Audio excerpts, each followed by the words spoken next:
Chapter 14 Show Trial. According to Alari tradition, the story goes like this. 300 years ago, Alari territory was a wild place on the outermost limits of Imperial territory. Our people fought with the Destican Horde, a devouring swarm long since conquered by the Holy Favarian Empire.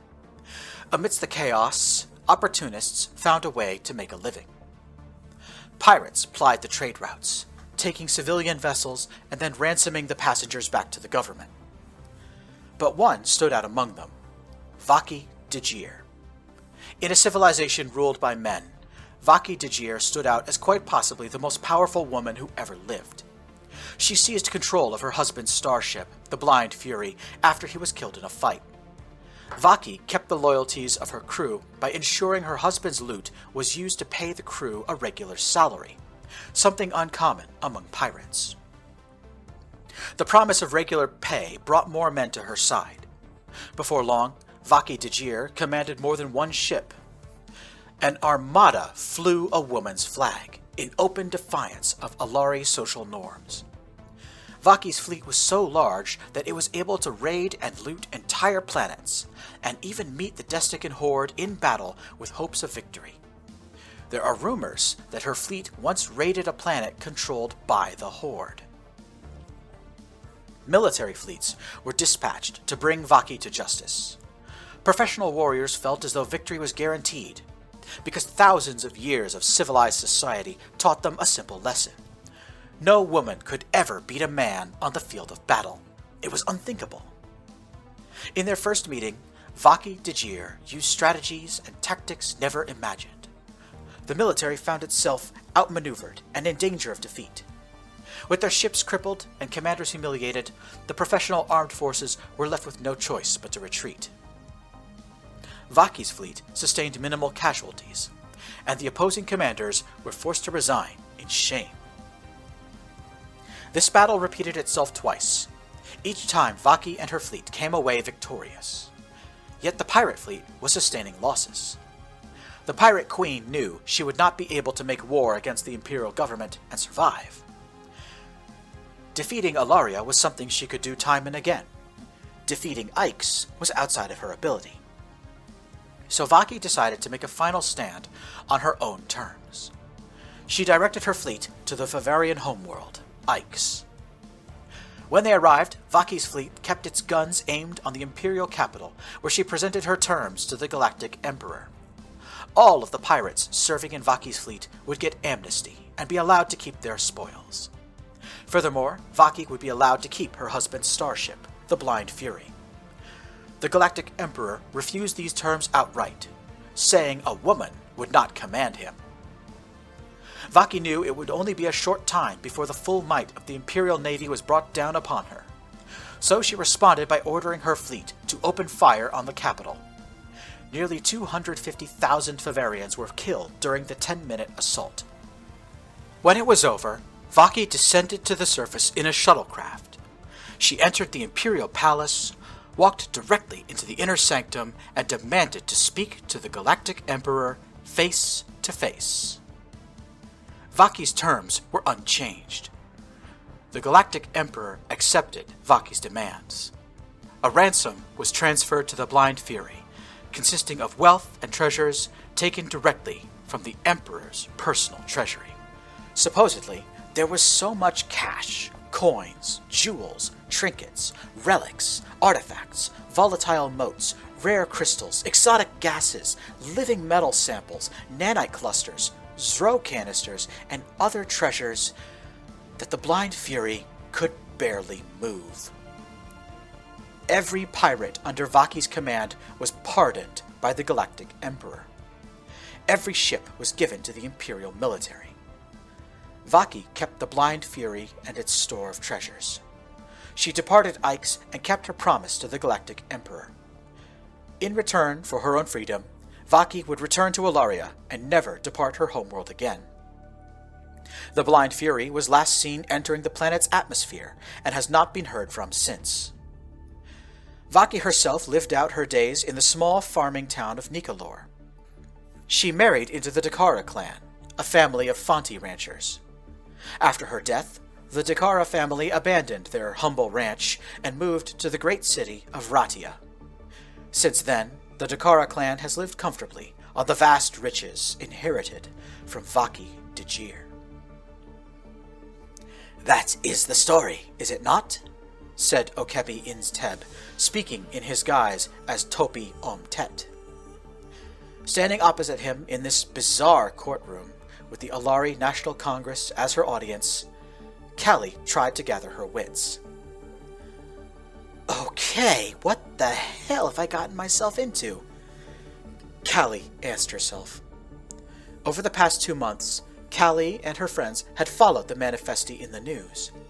She knew that this ridiculous group of people hid their true intention behind insane displays of chaotic performance. This was a show trial, but it had a purpose. "The defense agrees with the prosecution," Cali said slowly. "Nothing put forth so far is untrue. This is basic fact." From their podiums, Gar and Mocha Jabassim read a slip of paper together. Then Mocha spoke. "Vaki Djir is known to have committed the following crimes: abduction of Alari citizens and conscripting them into her navy, enslaving both Alari and Favarians and then selling them to parties unknown, larceny, burglary, and piracy against both the state of Alaria and the Holy Favarian Empire, using weapons of mass destruction against the throne world Ikes, holding the Galactic Emperor for ransom, and finally, crashing a starship into a population center, the village of Nikalor." Cali could not help but notice that, despite her efforts to portray herself as mature and grown up, Mocha's voice instantly gave her away as an immature child. Mocha struggled with some of the words and tripped over a few pronunciations. This gave Cali time enough to think. "Okay, they're pointing out Vaki's crimes against both Alaria and the Empire," Cali thought to herself. "But they're not actually charging her with a crime. Why?" Over at the prosecution's desk, Okebi started talking at length about how Vaki's guilt was established long before she died. It was proven by the fact that she forced the Galactic Emperor to pardon her. In the audience, Cali's parents tried to interrupt the proceedings by shouting, "She's dead and gone! What's the point? Why are we doing this?" As the bailiffs moved to ask the Dakara parents to be quiet, Cali turned to the judges. She needed to figure out what the Manifesti's motive was here. Cali decided to press for more information, hiding her own machinations by playing along with the show trial as best she could. "Your Honor," Cali said to the judges, "the story of Vaki Djir is a closed book. 300 years of death is not going to retroactively make her guilty or innocent of anything. The defense moves to dismiss the case on those grounds." Out of the corner of her eye, Cali saw her parents cheering loudly in response. "Wait a minute. Why would Mom and Dad approve of this?" Cali asked herself. "They were against the trial from the start." In a moment, Cali got her answer. Gar Jabassim shook his head. "We must deny your motion, defense," Gar said. "This court was charged by the Alari National Congress to determine whether or not space pirate Vaki Djir was sufficiently punished for her crimes. We have not done that yet." A charge ran through Cali's body as the knowledge hit her. Sufficiently punished? Vaki got a pardon. She was never punished. This had to be it. This had to be the answer. Vaki's mind started to race as she thought about everything she knew about the Manifesti and their goals. Why would they want to put a dead pirate on trial just to punish someone who was already dead?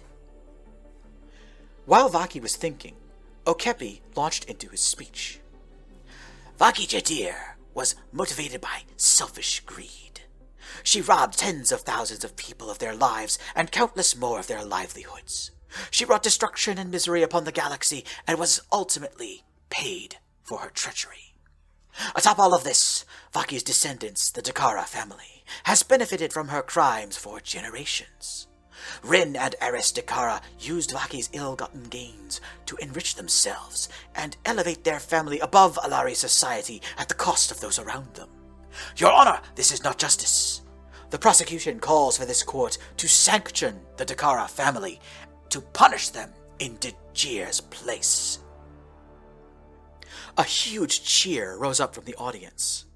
Cali looked around the Hall of Congress. Legislators and spectators alike stood up to cheer at Okepi's request. At the same time, Cali's parents were looking terrified. Their fear worked its way into Cali, and she understood. The court was going to punish Vaki's descendants in her place. Rin, Eris, and Cali were all about to become victims of the Manifesti revolution and its anti-aristocracy agenda. Except, violence was not the Alari way. Harsh punishments were, in her society, rare, usually replaced with rehabilitation. Okepi knew that. He was born and raised in Alari space. He said so himself. Why was he calling for harsh punishment like this? Okepi finished his speech by demanding the court punish Cali and her family. Then he looked at Cali, giving her a curious facial expression. He wants me to do something really specific, Cali said to herself. He's setting me up for something that my parents don't want. Does he think I would go along with it? Cali latched onto this idea and decided to run for it. Your Honor, the defense understands the court's desire to deliver proper justice, Cali said. She spoke slowly, watching everyone's reactions. However, the defense is obligated to ask the court to consider a lighter, less harsh punishment that is not excessive. Cali's optical implant captured several things at once. Her parents cheered. Several members of the Alari Congress applauded Cali's statement. Cali's call for restraint was generally well received. Perhaps Okepi was speaking a little more slowly. He was playing along. The prosecution is interested in the defense's proposal. So long as proper justice is delivered to those who have suffered because of the Dejir and Dakara families, the prosecution is willing to consider a lighter punishment for both. Cali's heart began to race. She was on the right track now. She knew it. The show trial was a setup, and its architects had a very specific outcome in mind. Okepi, the two judges, possibly even the Manifesti government itself, were all trying to give Cali a chance to do something that her parents would oppose. Something that she herself was already willing to go along with. Cali had a general idea of what that was, but now she needed to make absolutely certain. The defense is also interested in justice, Cali said, but is concerned about, overstepping. The Dakara family, my own, is a member of the aristocracy established by the Holy Favarian Empire. I have no doubt that the revolution has already done some of the court's work for it. The defense is correct, Gar said. The Alari aristocracy is abolished, and those who sought to hoard our nation's resources have been held accountable. Furthermore, several Imperial-era laws have been repealed, and their associated traditions made an end of. Cali's optical implants flicked back to the crowd. She spotted her friends, who were watching all of this playing out, trying to figure out what was going on. Then she spotted her parents, who were silently pleading for Cali to save them.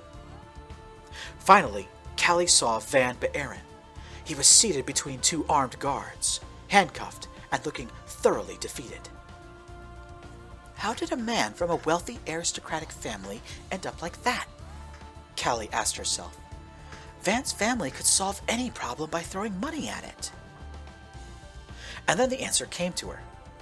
She faced the prosecutor's desk, ready to make her move. The defense reminds the prosecution that harsh and cruel punishments are not socially acceptable in Alari culture, Cali began. However, there are methods that can simultaneously punish perpetrators and aid their victims. The defense asked the prosecution to consider this. Vaki Jadir's fortune, the ransom she took from the throne world, still exists. It is still in the Dakara family's possession. This is a known fact, Your Honor. The defense asks that all of Vaki Dajir's living descendants be spared imprisonment, forced labor, or any form of active punishment. Cali paused, using her implant to read the room as quickly as possible. Her parents and Van seemed to have guessed what she was about to say. They were going pale. Okepi was nodding very slowly. He knew what was coming and was on board with it. The Manifesti had somehow managed to guess correctly. This was absolutely something Cali was willing to do. Full of confidence, Cali finished making her offer. In turn, the defense will consent to all of the Dakara family's financial assets being seized by the court, up to and including the starship Blind Fury and its contents, which may then be returned to the citizens of Alaria. The court descended into an uproar that threatened to raise the roof. Cali's parents screamed in despair. Manifestis cheered and whooped. Gar and Mocha banged their gavels, calling for order. "What is the prosecution's response to the defense?" Mocha asked. Okepi allowed a smile to cross his face. "The defense's offer is agreeable, not just to the prosecution, but to spacefaring society as a whole," Okepi replied. 300 years of injustice will be set straight, especially for the descendants of people who were victimized by Vaki Dajir or taken advantage of by the imperial aristocracy. Your Honor, the prosecution accepts the defense's offer. Gar and Mocha spoke to each other for just a moment before they slammed their gavels and announced their verdict. This court will impose a new sentence on Vaki Dajir for the crimes of piracy, enslavement, and kidnapping. All assets previously owned by Vaki Dajir and passed on to her descendants will be seized by the state of Alaria and used to pay reparations to victims of both herself and the imperial aristocracy. There will be no active punishment for any of Vaki Dajir's living descendants, and all members of the Dakara family shall be released from custody at once. This time, there was no stopping the massive celebration that erupted in and around the Alari National Congress.